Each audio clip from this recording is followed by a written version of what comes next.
16 октябрга карата күндүн маанилүү жаңылыктары. Саламатсыздарбы?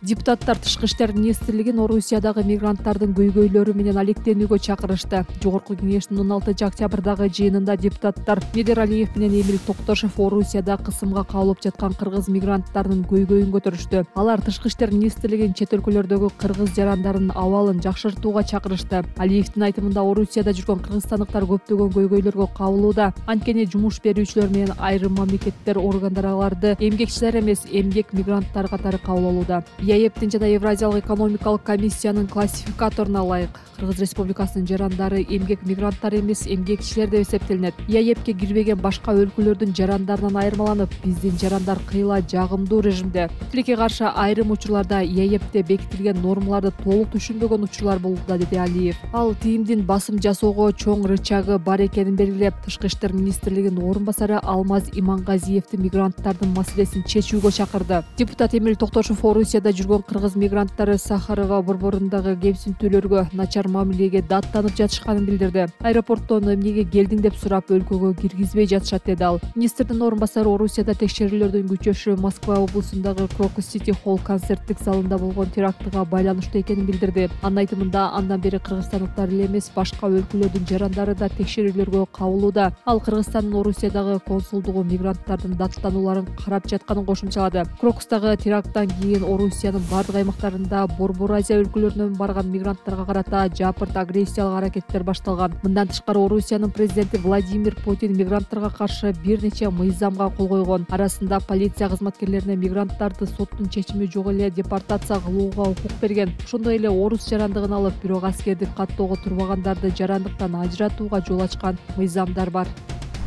Нокен өспүрүм курактагы жээнине ыплас аракет жасоого шектелген тургун 2 айга камалды. Жалал Абад облусунун Нокен райондук милициясына кимдир бирөө бүргөндү достук айыл аймагынын Адыр бир айылынын тургуну өз жээнине карата сексуалдык мүнөздөгү аракет жасап жүргөнүн кабарлаган. Бул боюнча 12 октябрда ыплас аракеттер беренеси менен кылмыш иши козголуп, кыздын 52 жаштагы таекеси кармалган. Кийин кыздын ата-энеси ажырашып, өспүрүмдү туугандарыныкына таштап кетишкени белгилүү болгон. Тергөөнүн жүрүшүндө шектүү 2023-жылдан баштап кызга карата бузук аракеттерди жасап жүргөнү аныкталды, дешти милициядан. Нокен райондук соту шектүүнү 2 айга камакка алды. Тергөө уланууда.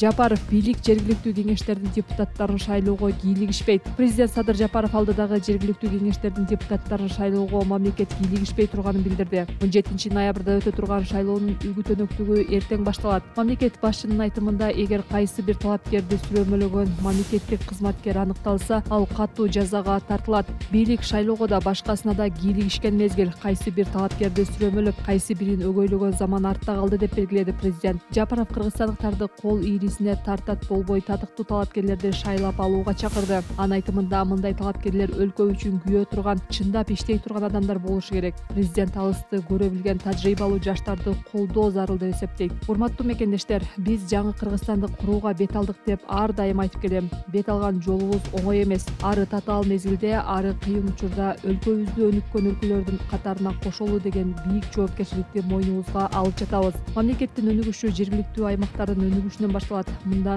ошондуктан жергиликтүү кеңештеп көңүл бурбай койбойлу, кайдыгер карабайлы, деди Жапаров. Буга чейин УКМКнын башчысы Камчыбек Ташиев мамлекеттеги тазалануу шайлоолордон башталышы керектигин айткан. Ал партияларга ар бир талапкерди кылдат текшерип чыгууну тапшырып, тууган уруго, криминалга же коррупциялык иштерге тиешеси барларын тизмеден чыгарууну талап кылган. Президент 6 сентябрда жергиликтүү кеңештерди таркатуу жана жергиликтүү кеңештердин депутаттарын шайлоо жөнүндө жарлыкка кол койгон. 249 жергиликтүү кеңештин депутаттарын шайлоо 17 ноябрда белгиленген.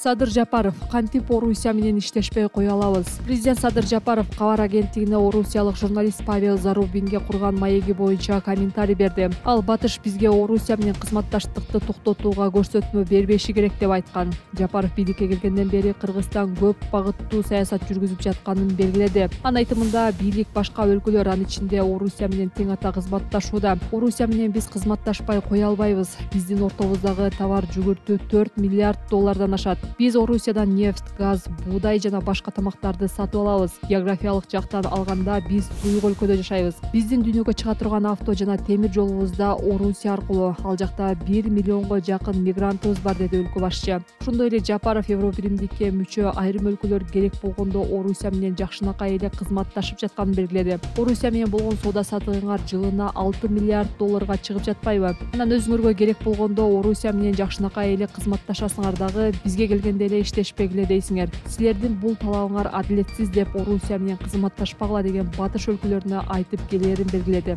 Президент Кыргызстан Орусия менен эле эмес, КМШ өлкөлөр менен да иш алып барып, жакында эле Евробиримдик менен кызматташуу боюнча келишимге кол коюлганын айтты. Орус аскерлери бастырып киргенден бери Украинада согуш жүрүп жатканы 2,5 жылдан ашты. Америка жана батыш өлкөлөрү Орусияга карата санкция салып, ага көмөктөшкөн өлкөлөр да санкцияга кабылышы мүмкүн экенин эскерткен. Ал эми кыргыз бийлиги Украинадагы согушка карата позициясы бейтарап экенин, эки өлкөнү тынчтыкка чакырарын билдирген. Бишкек-Ош жолу жеңил унаалар үчүн ачылды. Өзгөчө кырдаалдар министрлигинин 14:00 карата тараткан маалыматына ылайык Төө ашуудагы унаа тыгыны жоюлду. Сосновка жана Арал өтмөгүндөгү жеңил унаалар үчүн киргизилген убактылуу чектөөлөр алынды. Азырынча жүк унаалары үчүн чектөөлөр сакталууда. Буга чейин министрлик тоолуу аймактарда кар жааганына байланыштуу Бишкек-Ош унаа жолунда тыгыны жаралганын билдирген. Анда Төө ашууда 1000ге жакын унаа өтө албай турганы кабарланган.